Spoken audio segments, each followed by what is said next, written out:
트롯 가수왕 우승자는 바로 이은혜! 트롯 가수왕 우승자 이은혜. 특유의 서글픈 음색과 한이 맺힌 듯한 목소리로 단숨에 스타가 된 가수였지요. 그리고 2004년 어느 여름밤, 인생에서 가장 행복해야 했던 첫 단독 디너쇼가 끝난 직후 무대를 내려온 그녀는 콘서트장에서 흔적도 없이 사라졌습니다. 그런데 이상했습니다. 대기실엔 가방도 지갑도 본인 명의의 휴대폰도 그대로 남아있었지요. 콘서트장 정문 CCTV에도 건물 안 어디에서도 그녀의 모습은 찍히지 않았습니다. 차 안에도 없었고 마치 공연장 건물 안에서 증발해버린 것처럼 사라진 것입니다. 경찰은 즉시 실종 사건으로 현장을 조사하기 시작했고 이제 막 인기를 얻기 시작한 트로트 가수가 자발적으로 사라졌을 리는 없다고 생각했지요. 심지어 공연 후 어머니와 함께 여행을 떠나기로 약속까지 되어 있었습니다. 이은혜의 휴대폰 대화 목록, 가족들 증언과 지인들까지 모조리 조사해도 단서는 아무것도 나오지 않았지요. 그렇게 사건은 단서를 찾지 못한 채 미제 사건으로 처리되어 시간이 지나갔습니다. 그리고 1년 뒤에 경찰은 이은혜의 사진 한 장에서 충격적인 진실 하나를 뒤늦게 발견합니다. 찾았다. 단독 디너쇼 콘서트, 인생 최고로 행복해야 했던 그날, 그녀는 무슨 일이 있었길래 사라져버렸을까요? 도대체 어디로 사라진 걸까요? 그리고 1년 뒤 경찰은 그녀의 사진에서 무엇을 발견한 걸까요? 지금부터 그날의 잔인했던 사건의 진실이 밝혀집니다.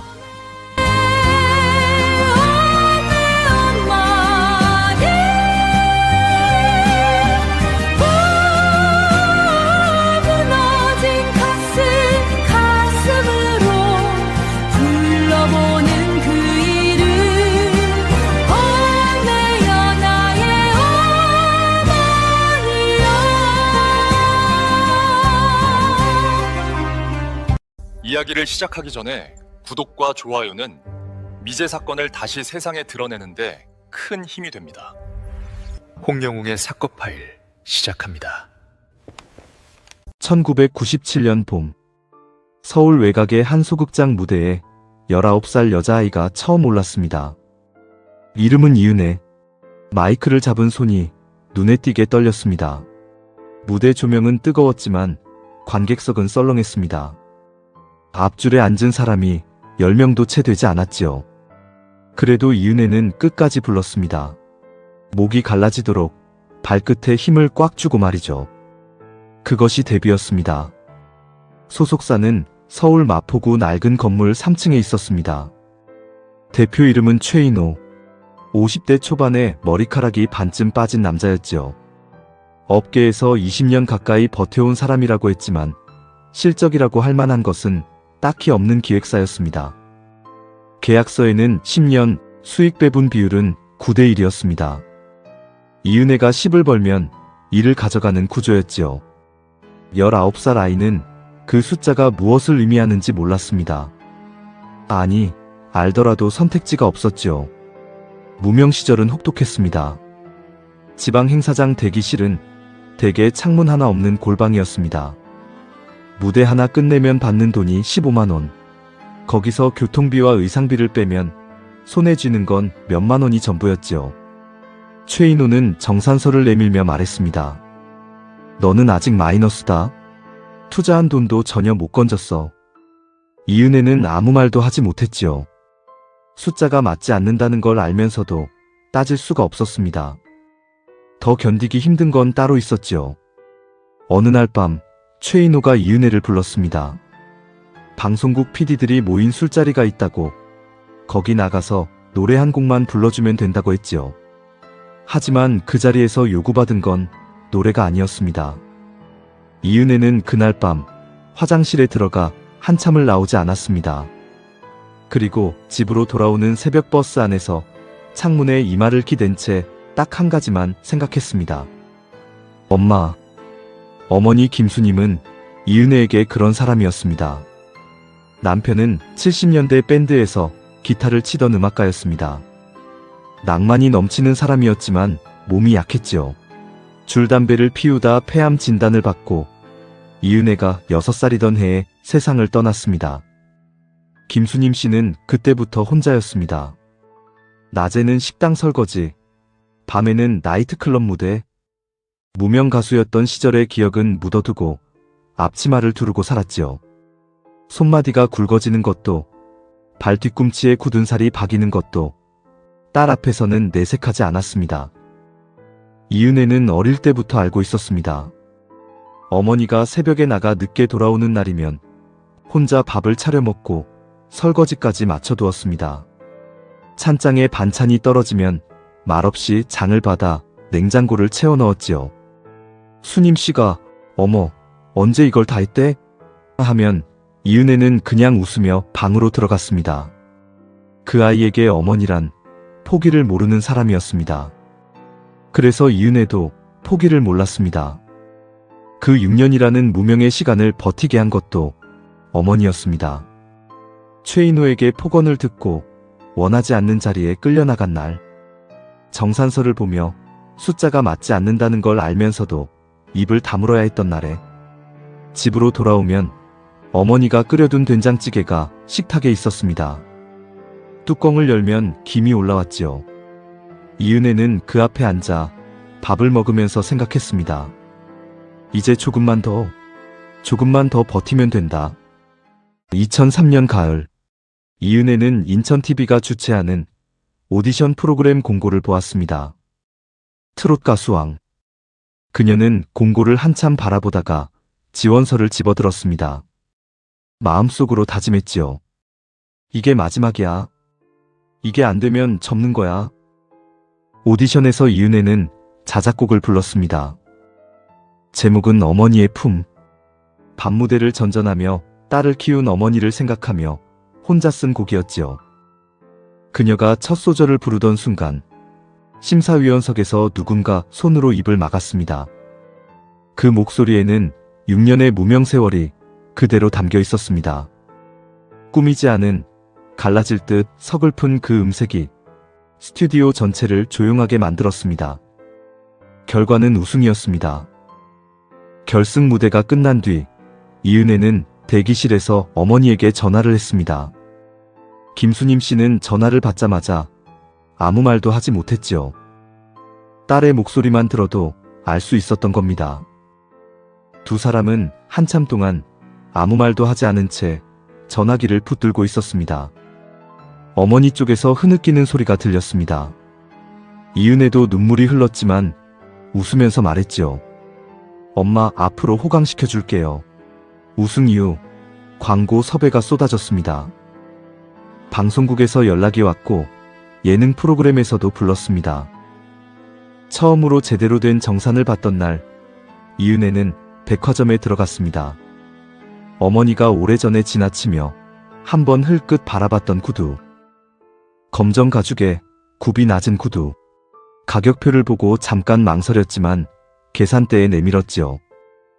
그날 저녁 김수님 씨 앞에 상자를 내놓으며 이은혜가 말했습니다. 엄마 신어봐. 김수님 씨는 구두를 꺼내 한참 들여다봤습니다.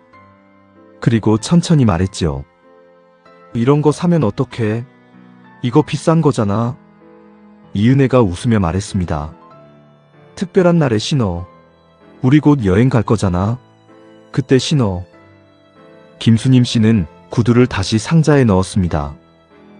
그래, 특별한 날에 신을게. 그 구두는 그날 이후 옷장 구석에 들어갔습니다. 한 번도 꺼내지지 않은 채로 말이죠. 그때는 아무도 몰랐습니다. 그 특별한 날이 끝내 오지 않으리라는 것을. 성공은 이은혜의 삶을 바꿔놓았습니다. 하지만 빛이 강해질수록 그림자도 짙어지는 법입니다. 2003년 우승 이후 그녀 주변에는 조용히 그림자가 드리워지고 있었습니다. 첫 번째 그림자는 소속사 사장 최인호였습니다. 무명 시절 내내 너는 마이너스야 라고 말하던 사람이 이은혜가 뜨자마자 태도를 바꾸었습니다. 갑자기 전화가 잦아지고 스케줄 관리에 적극적으로 끼어들었지요. 하지만 정산 구조는 달라지지 않았습니다. 광고 수익이 들어와도 이은혜 손에 남는 건 여전히 적었고 계약서에 적힌 숫자들은 여전히 최인호 쪽으로 기울어져 있었습니다. 이은혜는 2007년 계약 종료를 기다리지 않기로 했습니다. 위약금을 물더라도 지금 나가고 싶었지요. 그동안 버텨온 것들, 원치 않는 자리에 끌려나갔던 밤들, 숫자가 맞지 않는 정산서를 앞에 두고 입을 다물어야 했던 시간들이 한꺼번에 올라왔지요. 이은혜는 변호사를 찾아갔고 최인호는 그 사실을 알고 격분했습니다. 법적 분쟁이 시작되었지요. 서로 소장을 주고받으며 감정의 골이 깊어지던 시기였습니다. 나중에 경찰이 확인한 이은혜의 휴대폰 마지막 통화 기록. 그 번호가 바로 최인호였습니다. 두 번째 그림자는 박동현이었습니다. 32살. 직업은 없었지요. 이은혜가 무명이던 시절부터 지방 행사장을 따라다니던 남자였습니다. 처음엔 진짜 팬처럼 보였습니다. 행사마다 앞자리에 앉아 꽃다발을 들고 기다렸고 응원 문자도 보냈습니다. 이은혜도 처음엔 고마워했지요. 무명 시절 빈 객석에서 자기 노래를 끝까지 들어준 사람이었으니까요. 그런데 선을 넘기 시작했습니다. 연습실 앞에서 기다리다가 갑자기 나타났지요. 집 근처 편의점에서도 마주쳤는데 우연치고는 너무 잦았습니다. 이은혜 집 앞 골목에서 어두운 곳에 몰래 서 있는 것을 이웃이 목격하기도 했습니다.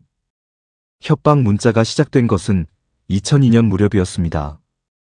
다른 남자와 만나지 마라. 나 말고 다른 남자 팬들하고 눈 맞추면 가만두지 않겠다. 오늘 만나주지 않으면 내가 어떻게 될지 모른다. 그리고 어느 새벽 이은혜 자택 도어락을 파손하려 한 흔적도 발견되었습니다. 이웃 신고로 경찰이 출동했고 박동현은 접근 금지 명령을 받았지요. 하지만 그것으로 멈추지 않았습니다. 그리고 그 무렵 이은혜는 싸이월드에 이런 글을 남겼습니다. 조금만 참자. 이것만 끝내면 하고 싶은 거 다 할 수 있어. 그리고 새롭게 다시 시작하는 거야. 나는 너무 피곤하게 사는구나. 마무리 잘하고 열심히 운동도 하고 하나씩 정리하고 앞으로 나아가자. 사람들은 이 글을 읽으며 소속사를 떠날 준비를 하는 것이라고 생각했습니다. 오랜 갈등을 마무리하고 새 출발을 다짐하는 글이라고 생각했지요. 그것이 자연스러운 해석이었고 실제로 절반은 맞는 이야기였습니다. 하지만 절반은 달랐습니다. 그 사실은 한참 뒤에야 밝혀지지요. 2004년 5월 서울 서초동 공연장 앞에는 저녁 일찍부터 사람들이 모여들기 시작했습니다. 이은혜의 첫 단독 디너쇼 700석 규모의 공연장이었습니다. 표는 열흘 전에 매진되었지요. 대기줄이 건물 밖으로 이어졌고 입구에서 직원들이 나눠주는 팸플릿을 받아든 사람들은 이은혜의 얼굴을 손바닥 위에 올려놓고 바라봤습니다. 객석 중간쯤에 한 여자가 앉아 있었습니다. 머리가 반쯤 새어버린 작고 마른 여자. 한복을 입고 왔습니다. 평소에 잘 꺼내지 않는 연한 하늘색 한복이었지요. 어머니 김수님 씨였습니다. 자리를 찾아 앉으면서 팸플릿을 꺼냈습니다. 딸의 얼굴이 크게 인쇄된 팸플릿을 말이죠. 한참을 들여다보다가 무릎 위에 내려놓았습니다. 손이 살짝 떨렸지요. 조명이 꺼졌습니다. 무대가 밝아오는 순간 이은혜가 걸어 나왔습니다. 객석에서 환호가 터졌습니다. 수님 씨는 박수를 치다가 멈추고 핸드백 안에서 손수건을 꺼냈습니다. 눈가에 갖다 댔지요. 딸이 무대를 걷는 모습을 보는데 그 뒤로 자꾸 다른 장면들이 겹쳐 보였습니다. 새벽에 나가 밤에 돌아오던 자신의 발걸음. 딸이 혼자 밥을 차려 먹었을 빈 식탁. 지방 행사장에서 돌아온 날 욕실에서 한참을 나오지 않고 울던 아이. 그리고 지금 저 무대 위에서 환하게 웃고 있는 26의 이은혜. 공연 중반쯤이었습니다. 이은혜가 마이크를 입에서 살짝 대고 말했습니다. 오늘 이 자리에 설 수 있게 해준 사람이 있어요. 저 혼자서는 절대 여기 못 왔을 거예요. 저 좋아해 주시는 분들도 많지만 딱 한 분. 오늘 이 자리에 오셨는데 제가 가장 사랑하는 저의 어머니입니다. 객석이 조용해졌습니다. 누군가 박수를 치기 시작했고 그것이 금방 공연장 전체로 번졌습니다. 수님 씨는 고개를 숙였지요. 손수건을 입으로 가져갔습니다. 옆자리 낯선 관객이 슬쩍 등을 두드려 주었습니다. 공연은 2시간 넘게 이어졌습니다. 앵콜 공연까지 마치고 이은혜가 무대에서 내려왔습니다. 스태프들이 우르르 몰려들었지요. 매니저가 수고했다고 했고 조명 담당자가 엄지를 치켜 세웠습니다. 이은혜는 웃으면서 고개를 끄덕였습니다. 그러다 어머니를 발견하고 뛰어갔지요. 김수님 씨가 팔을 벌렸습니다. 두 사람이 대기실 복도에서 잠깐 안았습니다. 수고했다, 우리 은혜.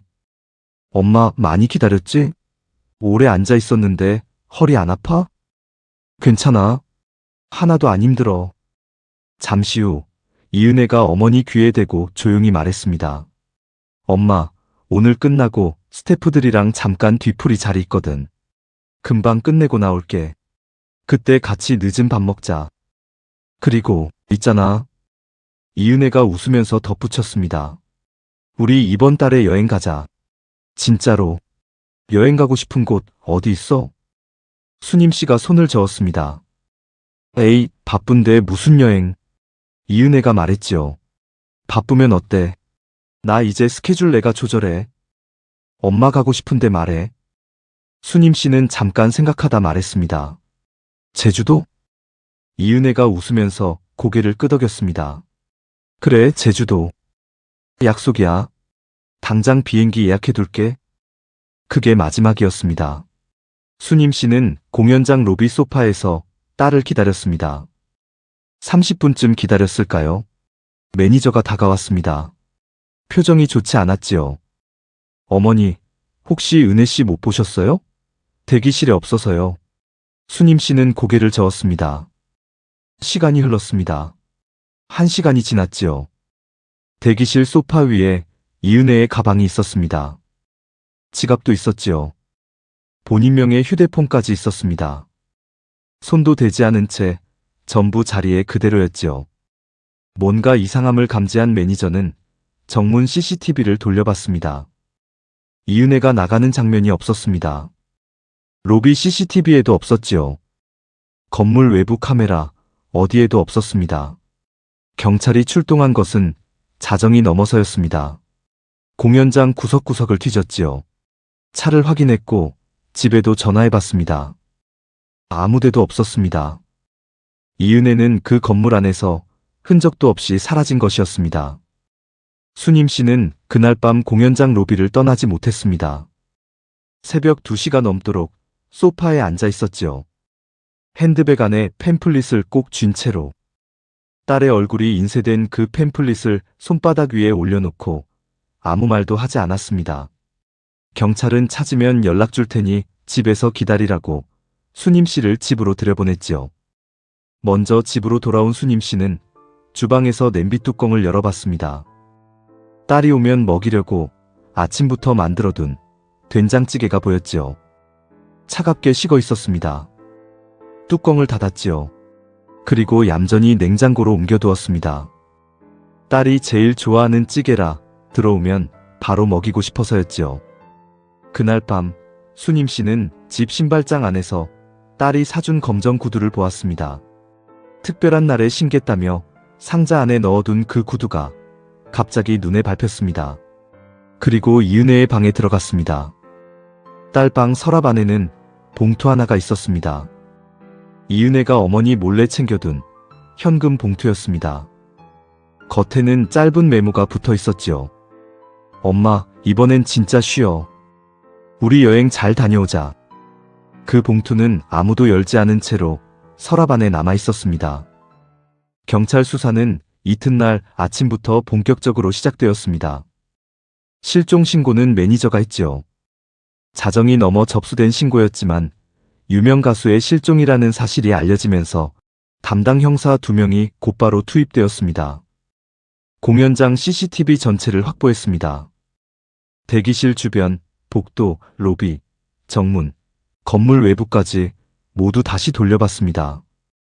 이은혜가 건물로 들어가는 장면은 있었습니다. 하지만 나가는 장면은 어디에도 없었지요. 주변 인물 조사가 시작되었습니다.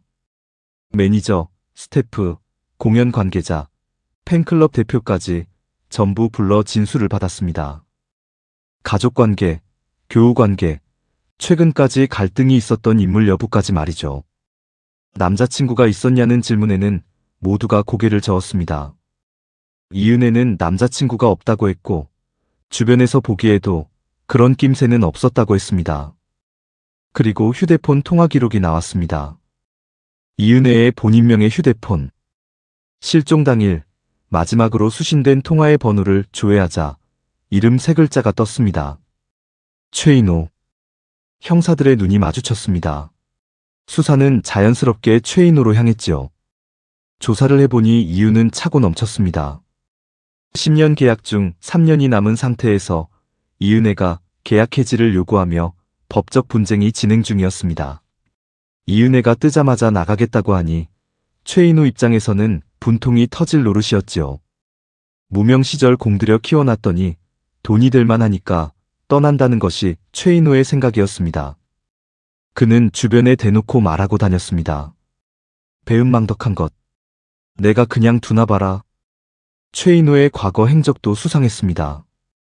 이은혜가 무명이던 시절 최인호는 방송국 PD와 기업인들에게 이은혜를 내세워 접대 자리를 꾸렸습니다. 이은혜는 접대하기 싫다며 최인호 대표와 계속 부딪혔지요. 업계에서는 공공연히 알려진 일이었습니다. 연예계에서 뜨기 위해서는 방송국 관계자들이나 기업인과의 스폰 관계가 꼭 필요한 시절이었지요. 이은혜 같은 무명에게는 어쩌면 당연하게 강요되던 일이었습니다. 이은혜가 그 자리를 버텨온 것도 언젠가는 벗어나리라 다짐하며 이를 악물었던 것도 형사들은 짐작할 수 있었지요. 디너쇼 직전 이은혜가 친한 지인에게 남긴 말도 나왔습니다. 공연 이틀 전 통화에서 이은혜가 이렇게 말했다고 했습니다. 언니, 나 이 사람 밑에서 진짜 더는 못 버티겠어. 이번 공연 끝나면 나 어떻게든 나올 거야? 지인은 조심해. 그 양반 만만한 사람 아니야 라고 했고 이은혜는 알고 있는데 근데 나도 이제 진짜 한계야 라고 했다는 겁니다. 싸이월드 글도 다시 읽혔습니다. 조금만 참자. 이것만 끝내면 하고 싶은 거 다 할 수 있어. 소속사에서 나가겠다는 다짐. 마무리 잘하고 새롭게 다시 시작하는 거야. 디너쇼를 마지막으로 새 출발을 하겠다는 선언. 그렇게 읽혔습니다. 형사들은 최인호를 불러들였습니다. 그는 처음부터 언성을 높였지요. 나한테 왜 이래요? 내가 왜 내 소속 가수한테 그런 짓을 해요? 그 애가 나가겠다고 해서 억울하면 법적으로 해결하면 되지. 내가 왜? 형사가 끼어들었습니다. 실종 당일 밤에 어디 있었냐고 물었지요. 최인호의 목소리가 한 톤 낮아졌습니다. 방송국 PD 접대 자리에 있었어요. 강남 술집. 술집 이름을 댔습니다. 형사들이 즉시 확인에 나섰지요. 강남 청담동 고급 룸살롱. CCTV에 최인호의 얼굴이 찍혀 있었습니다. 저녁 8시부터 새벽 1시까지 그가 그 자리에 있었다는 것이 화면에 고스란히 담겨 있었습니다. 함께 있던 방송국 PD 2명과 기업인 1명도 진술이 일치했지요. 알리바이는 완벽했습니다. 하지만 형사들 사이에서 의심은 쉽게 거치지 않았습니다. 직접 손을 댄 게 아닐 수도 있다. 사람을 시켰을 수도 있지 않나? 업계 인맥이 넓은 최인호가 누군가를 동원했을 가능성. 그 의심의 실이 완전히 끊어지지 않은 채 수사는 다음 방향을 향했습니다. 최인호의 알리바이가 확인되자 형사들은 오래전부터 주목해온 이름 하나를 꺼냈습니다. 박동현. 이은혜에게 접근 금지 명령이 내려진 남자였지요. 경찰 내부 기록부터 꺼냈습니다. 두툼했지요. 2001년 이은혜 자택 근처에서 심야 배회로 이웃 신고. 2002년 초 연습실 앞에서 무단 대기 및 강제 접촉 시도로 경고 조치. 같은 해 여름 이은혜 자택 도어락 파손 시도로 현장에서 바로 체포. 협박 문자 캡처본 수십 장. 나 말고 다른 남자 팬하고 눈 맞춰주지 마. 안 만나주면 내가 어떻게 될지 몰라. 네가 웃는 거 다 보고 있어. 문자마다 날짜가 찍혀 있었지요. 수백 건이었습니다. 결국 2002년 말 법원은 박동현에게 이은혜에 대한 접근 금지 명령을 내렸습니다. 100m 이내 접근 금지, 연락 금지, 위반 시 구속. 그런데도 그는 멈추지 않았습니다. 멀리서 지켜보는 방식으로 바꾸었을 뿐이었지요. 형사들이 박동현의 집에 압수수색을 나갔습니다. 현관문을 열자마자 형사 한 명이 발걸음을 멈췄습니다. 방 안 벽면 한쪽이 통째로 사진으로 덮여 있었지요. 이은혜의 사진이었습니다. 행사장에서 몰래 찍은 것들, 방송 화면을 캡처해 인화한 것들, 이은혜 집 앞에서 핸드폰으로 찍은 사진들, 수백 장이 날짜 순으로 붙어 있었지요. 무명 시절 지방 소극장 무대부터 오디션 우승 당일 무대까지 6년치 기록이었습니다. 서랍을 열자 협박 편지 초안들이 나왔습니다. 여러 번 고쳐 쓴 흔적이 있는 편지들이었지요. 어떤 것은 애원으로 시작해 협박으로 끝났고, 어떤 것은 처음부터 끝까지 위협적인 문장으로만 가득했습니다. 날짜별 동선 메모도 있었지요. 이은혜가 어느 날 몇 시에 어디를 갔는지, 누구와 있었는지가 빼곡하게 적혀 있었습니다. 그리고 서랍 구석에서 작은 지퍼백이 나왔습니다. 안에는 이은혜의 것으로 보이는 머리핀 2개와 행사장에서 주었을 명함 한 장이 들어 있었습니다. 형사 한 명이 조용히 말했습니다. 이건 사람이 아니네. 지독한 스토커네. 그런데 결정타가 하나 더 있었습니다. 디너쇼 당일 관객 명단을 다시 뒤졌습니다. 예매자 명단을 한 줄 한 줄 확인하던 형사가 손가락을 멈췄습니다. 박동현이라는 이름은 없었습니다. 접근 금지 명령을 받은 사람이니 당연히 본인 이름으로는 살 수가 없었겠지요. 그런데 그 옆에 적힌 이름 하나. 박성진. 박동현의 아버지였습니다. 형사들이 박동현을 불러 그날 밤 공연장에 있었냐고 물었습니다. 박동현은 잠깐 눈을 피했다가 대답했지요. 제가 갔어요. 얼굴만 보고 싶었어요.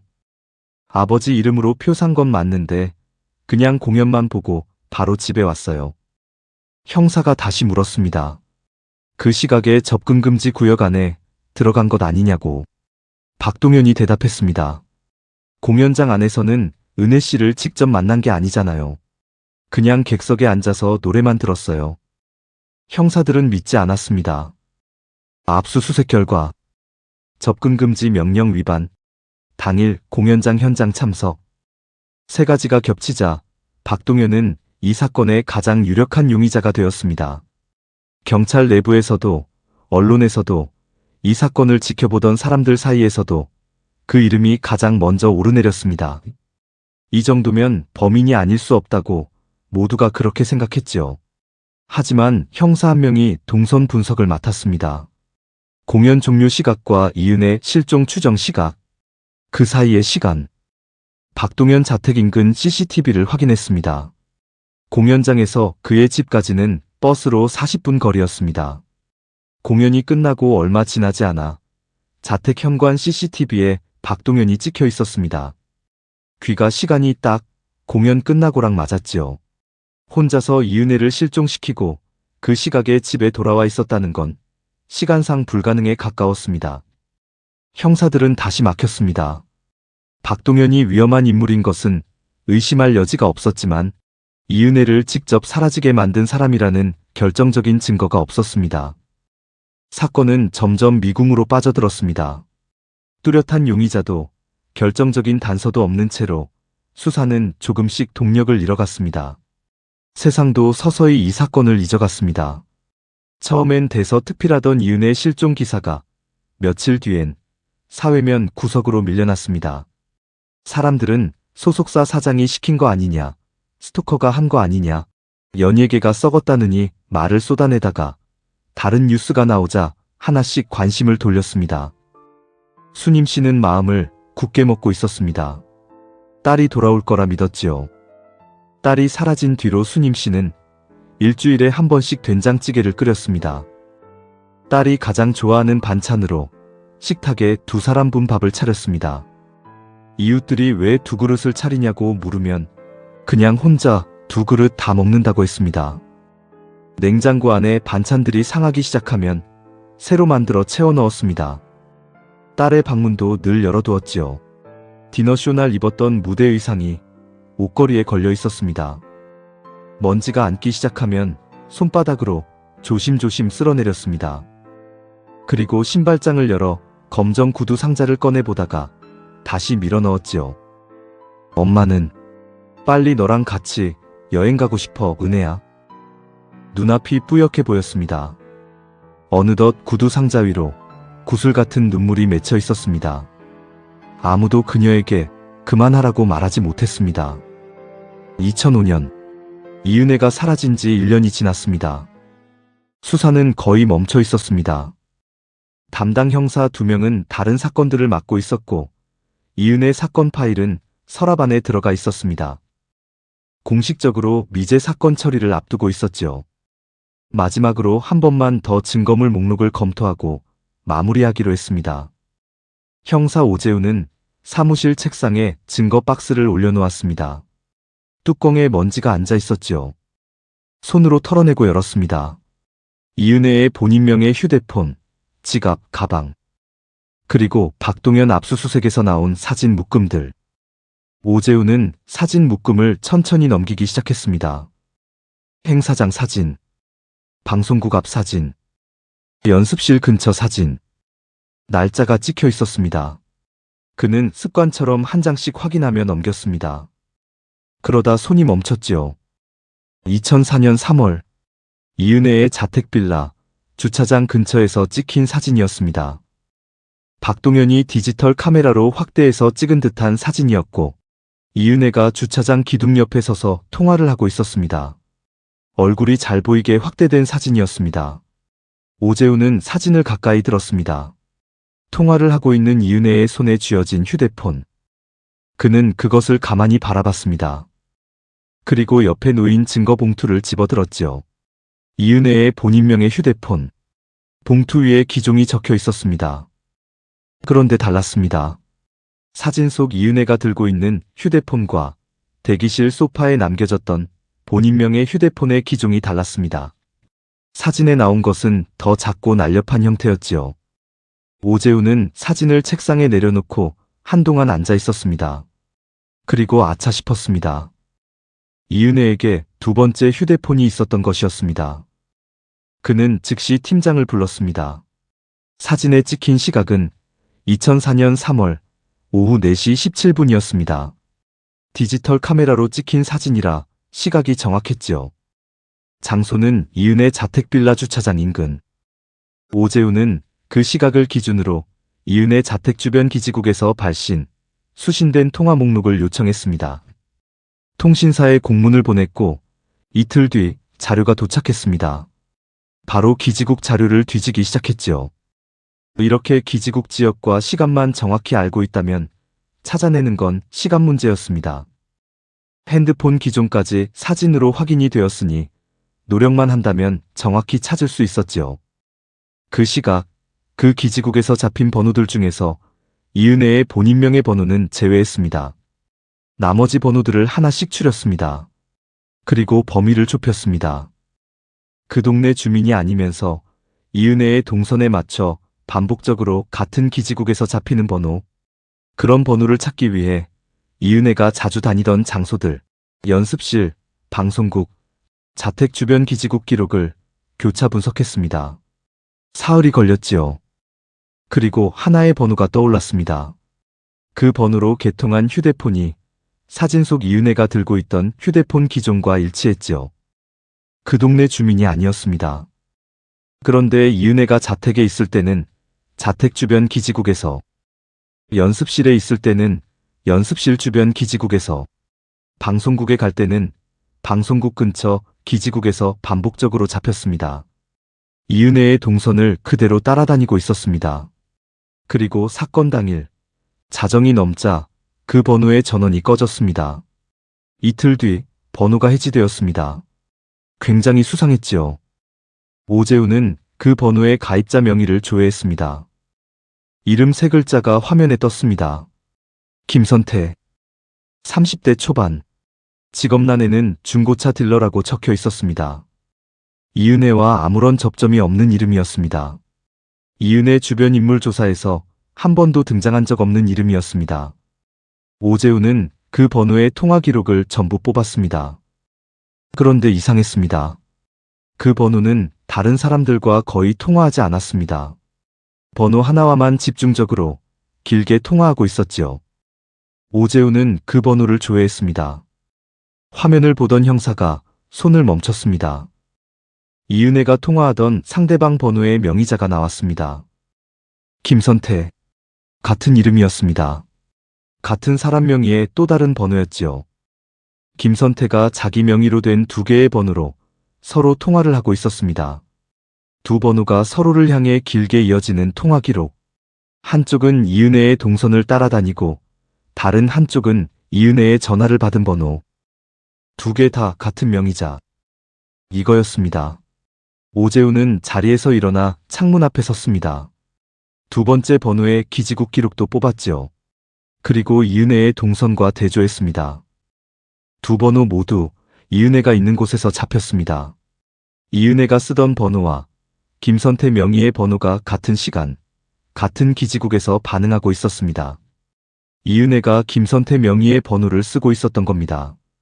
이 순간 처음으로 그 이름이 수사선상에 올라왔습니다. 그동안 경찰도 주변 어느 누구도 한 번도 입에 올리지 않았던 이름. 이은혜의 삶 어디에도 등장하지 않았던 이름. 김선태.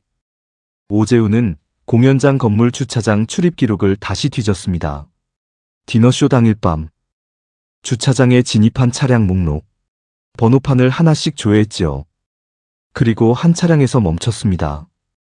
소유자를 조회하자 이름이 나왔습니다. 김선태. 그는 그날 밤 공연장 건물 지하 주차장에 들어와 있었습니다. 그리고 자정이 넘어 빠져나갔습니다. 오재훈은 파일을 닫고 전화기를 들었습니다. 팀장에게 짧게 말했습니다. 김선태 지금 당장 불러오십시오. 경찰서에 불려온 김선태는 조사실 의자에 앉아 팔짱을 끼고 있었습니다. 33. 중고차 딜러. 보통 체격의 단정한 차림이었습니다. 처음 들어올 때 표정은 담담했지요. 오히려 의아하다는 듯한 얼굴이었습니다. 자기가 왜 여기 불려왔는지 모르겠다는 표정. 형사들이 자리에 앉자 김선태가 먼저 말했습니다. 저 이은혜가 누군지 모릅니다. 저한테 왜 이러시는 건지. 오재훈은 서류를 꺼내 책상에 내려놓았습니다. 사진이었습니다. 박동현이 찍은 그 사진. 이은혜의 손에 들린 휴대폰이 확대된 사진. 이 폰 기종, 선생님 명의로 개통된 번호입니다. 이 동네에서 많이 사용됐지요. 김선태의 눈이 사진 위에서 한 번 떨렸습니다. 하지만 금방 시선을 들었지요. 그 동네 영업을 많이 다녀서요. 거기 기지국에서 많이 잡히는 거 당연한 거 아닙니까? 그리고 그 핸드폰 기종은 저만 씁니까? 오재훈은 두 번째 서류를 꺼냈습니다. 기지국 분석 자료였지요. 이은혜의 연습실, 방송국, 자택, 세 곳 모두 동일하게 반응한 기록이 빼곡하게 찍혀 있었습니다. 영업 다니시는 분이 이은혜 씨가 가는 곳마다 똑같이 이동하셨네요. 김선태는 입을 다물었습니다. 세 번째 서류가 나왔습니다. 디너쇼 당일 지하주차장 출입 기록이었습니다. 김선태의 차량 번호판이 선명하게 찍혀 있었지요. 자정이 넘어 빠져나간 시각까지 말이죠. 그리고 마지막으로 오재훈이 꺼낸 것은 루미놀 검사 결과지였습니다. 김선태의 차량 트렁크와 뒷좌석. 육안으로는 이미 깨끗하게 닦인 상태였지만 루미놀을 분사하자 다량의 혈흔 반응이 나왔습니다. 닦아내도 지워지지 않는 것. 그것이 혈흔이었지요. 조사실에 침묵이 내려앉았습니다. 오재훈은 서두르지 않았지요. 의자에 등을 기댄 채 김선태를 바라봤습니다. 시계 초침 소리만 또각또각 들렸습니다. 김선태의 손이 무릎 위에서 불안하게 움직였지요. 그리고 고개가 천천히 아래로 내려갔습니다. 오랫동안 묻어두었던 말이 흘러나왔습니다. 제가 그랬습니다. 목소리가 갈라져 있었습니다. 그제야 모든 것이 드러나기 시작했습니다. 김선태는 입을 열기 시작했지요. 김선태가 이은혜를 처음 만난 것은 2003년 초였습니다. 이은혜가 오디션에 나가기 직전 무명 시절이 끝을 향해 가던 무렵이었지요. 지인의 소개로 우연히 만났고 금방 가까워졌습니다. 이은혜는 그때 지쳐 있었습니다. 소속사 갈등, 긴 무명의 시간, 혼자 버텨온 세월. 그 시절 김선태는 밥도 사주고 이야기도 들어주는 사람이었습니다. 이은혜에게 그것이 큰 위로가 되었지요. 둘은 몰래 만나기 시작했습니다. 소속사의 통제가 심했고 연예인의 연애 사실이 알려지면 이미지에 타격이 온다는 것을 이은혜도 알았습니다. 주변 누구에게도 알리지 않은 관계였지요. 가족에게도 매니저에게도 친한 지인에게도 말이죠. 2개의 번호를 쓴 것도 그 때문이었습니다. 김선태 명의로 개통한 번호를 이은혜가 사용했고 김선태도 따로 번호를 하나 더 만들어 이은혜와 통화했습니다. 외부에 흔적이 남지 않도록 노력했지요. 하지만 이은혜가 오디션에서 우승하면서 상황이 달라졌습니다. 스케줄이 폭발적으로 늘어났지요. 만남은 점점 줄었습니다. 이은혜는 바빠질수록 이 관계에 부담을 느끼기 시작했지요. 성격 차이도 있었습니다. 이은혜가 유명해질수록 김선태의 태도가 조금씩 달라졌습니다. 스케줄이 어디냐고 캐묻는 빈도가 잦아졌습니다. 이은혜가 답장이 늦으면 연달아 문자를 보냈습니다. 김선태의 집착이 도를 넘어서 심해졌지요. 이은혜는 싸이월드에 글을 올렸습니다. 조금만 참자. 이것만 끝나면 하고 싶은 거 다 할 수 있어. 마무리 잘하고 새롭게 다시 시작하는 거야. 사람들은 그 글이 소속사 결별을 뜻한다고 읽었습니다. 절반은 맞았습니다. 하지만 나머지 절반에는 이 관계의 마무리도 담겨 있었습니다. 디너쇼를 앞두고 이은혜는 전화로 이별을 통보했습니다. 김선태는 만나서 이야기하자고 했지요. 이은혜는 만남 자체를 거부했습니다. 김선태가 수차례 연락을 했지만 이은혜는 받지 않거나 짧게 끊었습니다. 김선태는 분노에 휩싸였습니다. 이대로 헤어지고 싶지 않았지요. 놔주고 싶지 않았습니다. 그리고 디너쇼 당일 밤이었습니다. 김선태는 공연장 지하주차장에 차를 세웠습니다. 어두운 기둥 뒤편 사각지대였습니다. 그는 공연이 끝나기를 기다렸지요.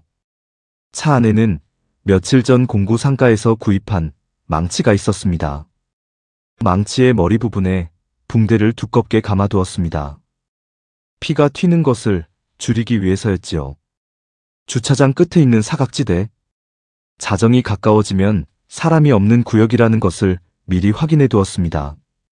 자정 무렵 김선태는 이은혜에게 전화를 걸었습니다.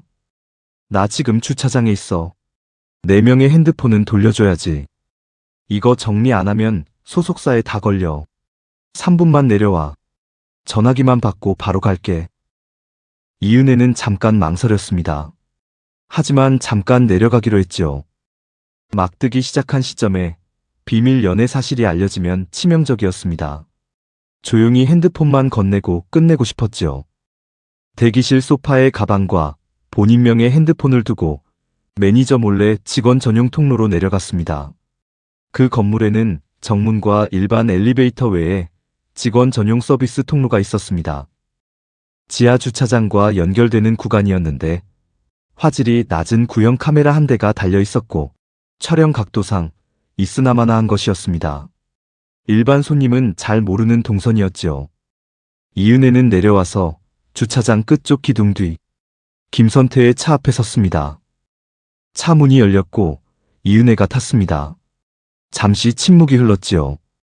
김선태가 먼저 말했습니다. 정말 끝낼 거야?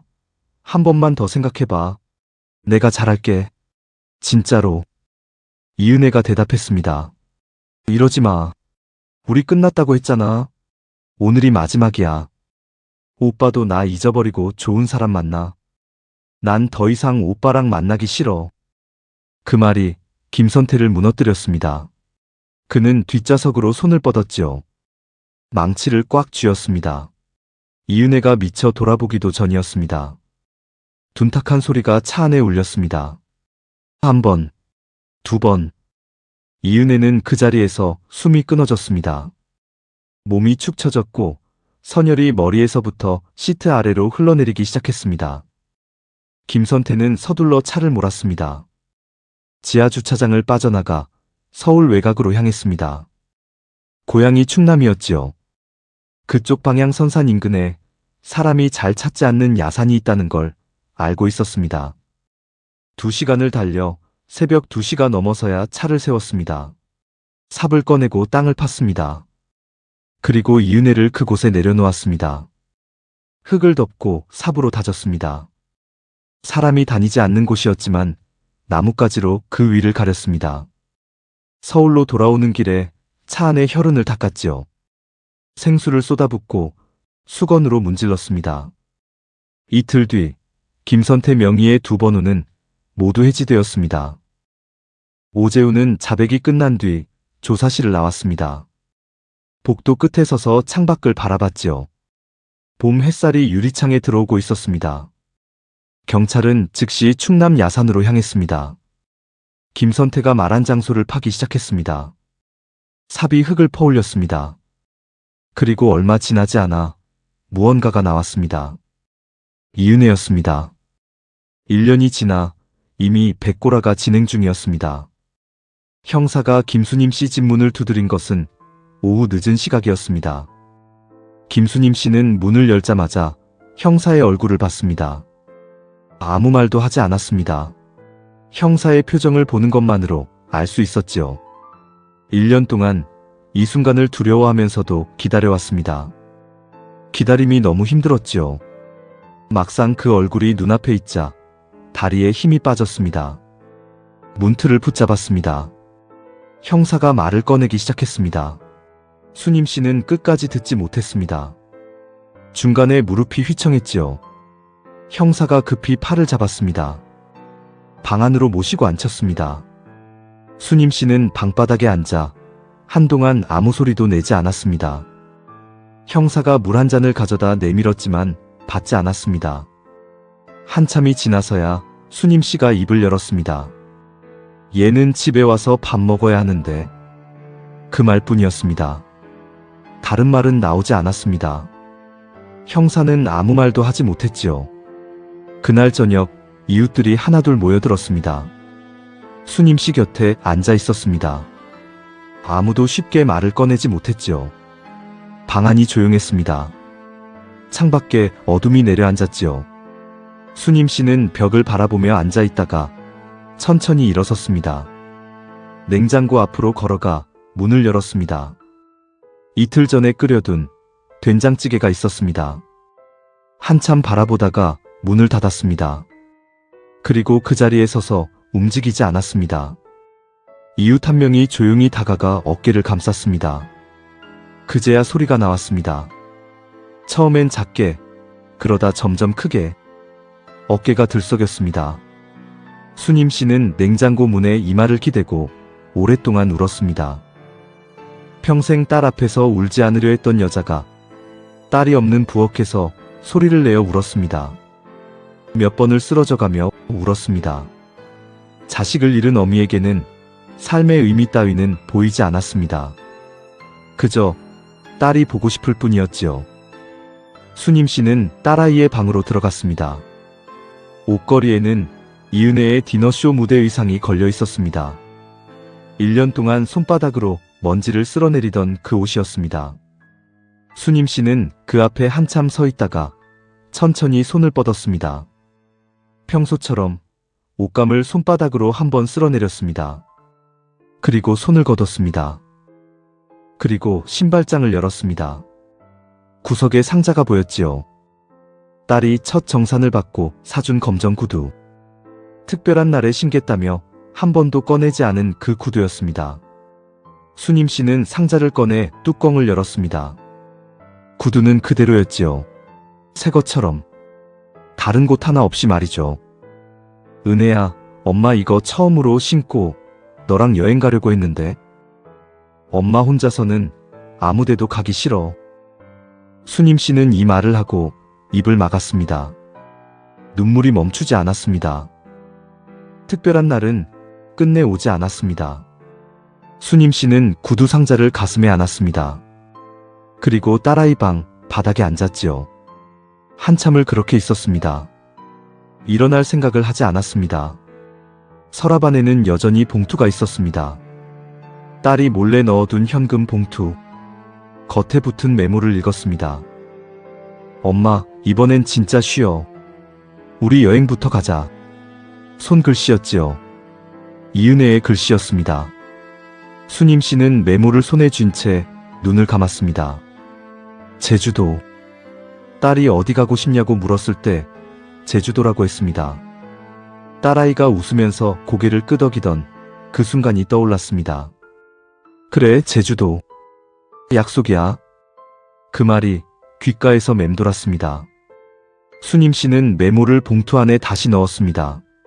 그리고 봉투를 서랍에 돌려놓았습니다. 절대 버리지 않았지요. 열지도 않았습니다. 그냥 그렇게라도 딸의 마지막 자취를 느끼고 싶었습니다. 재판은 그해 가을 시작되었습니다. 김선태는 계획살인과 사체유기 혐의로 기소되었습니다. 붕대를 감은 흉기, 사전에 답사해둔 안매장 장소, 증거인멸을 위한 번외지. 재판부는 이것이 충동이 아닌 계획이었다고 판단했습니다. 징역 20년이 선고되었습니다. 판결이 나던 날 수님 씨는 법정 밖 계단에 앉아 있었습니다. 봄 햇살이 내려오고 있었지요. 오래 앉아 있었습니다. 곁에 있던 친척이 이제 가자고 했습니다. 수님 씨가 고개를 들었습니다. 햇살을 한번 바라보다가 조용히 말했습니다. 우리 은혜, 이제 됐다. 그게 전부였습니다. 더 이상의 말은 없었지요.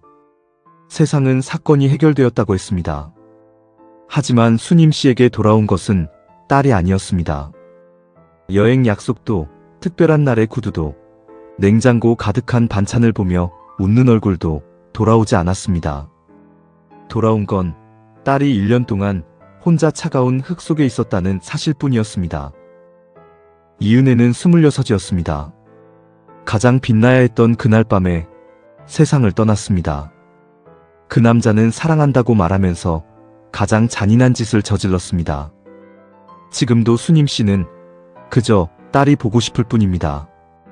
딸이 부른 노래, 어머니의 품이 들릴 때면 지금도 수님 씨는 눈물을 흘립니다.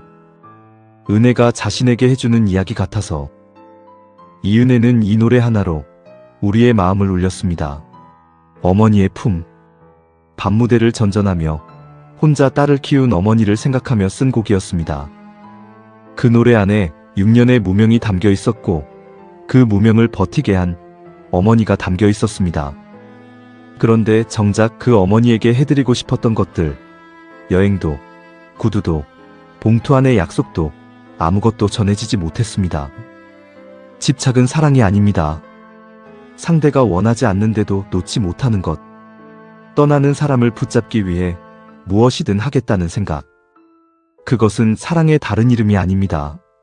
그것은 욕심입니다. 그리고 욕심은 사람을 괴물로 만듭니다. 여러분 곁에 지금 뭔가를 해주고 싶은 소중한 분이 있으십니까? 전화 한 통, 밥 한 끼, 오래 미뤄온 여행. 오늘 하십시오. 이은혜는 디너쇼가 끝나면 하려 했습니다. 하지만 그 내일이 오지 않았습니다.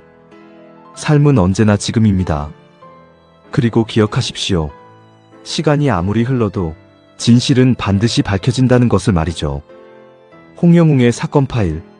오늘 이야기는 여기까지입니다. 구독과 좋아요는 잊혀진 사건을 다시 세상 밖으로 끌어내는데 큰 힘이 됩니다. 끝까지 함께 해주셔서 감사합니다.